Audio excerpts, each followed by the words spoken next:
G7 સમિટમાં ભાગ લીધા બાદ પીએમ દિલ્હી રવાના. સમિટમાં પીએમએ અનેક દેશના વડાઓ સાથે મુલાકાત કરી.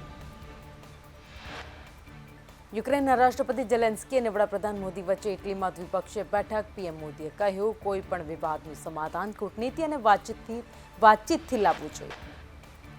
સુરતમાં ગૃહ રાજ્યમંત્રી હર્ષ સંઘવીનું મોટું નિવેદન. સતત નિયમોનો ભંગ કરતા લોકોના લાયસન્સ રદ કરો.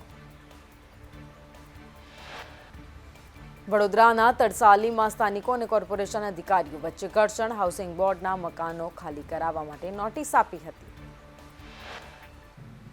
રાજકોટ અગ્નિકાંડ બાદ વેરાવળ પાલિકાએ 45 આસામીઓને ફટકારી નોટિસ. શિક્ષણ વિભાગે 6 ટ્યુશન ક્લાસીસ કર્યા સીલ.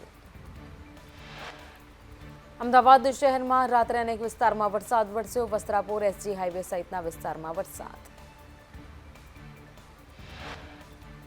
ભાવનગરમાં ભારે વરસાદ વરસ્યો છે. મહુવામાં વરસાદ. મહુવા તાલુકા અને ગ્રામ્ય વિસ્તારમાં વરસાદ.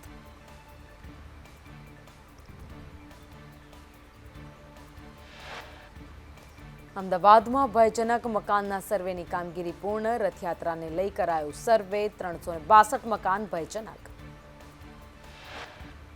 ઉત્તર પૂર્વમાં ભારે વરસાદ જોવા મળી રહ્યો છે. સિક્કિમમાં છેલ્લા 3 દિવસથી ચાલી રહેલા વરસાદને કારણે 6 લોકોના મોત.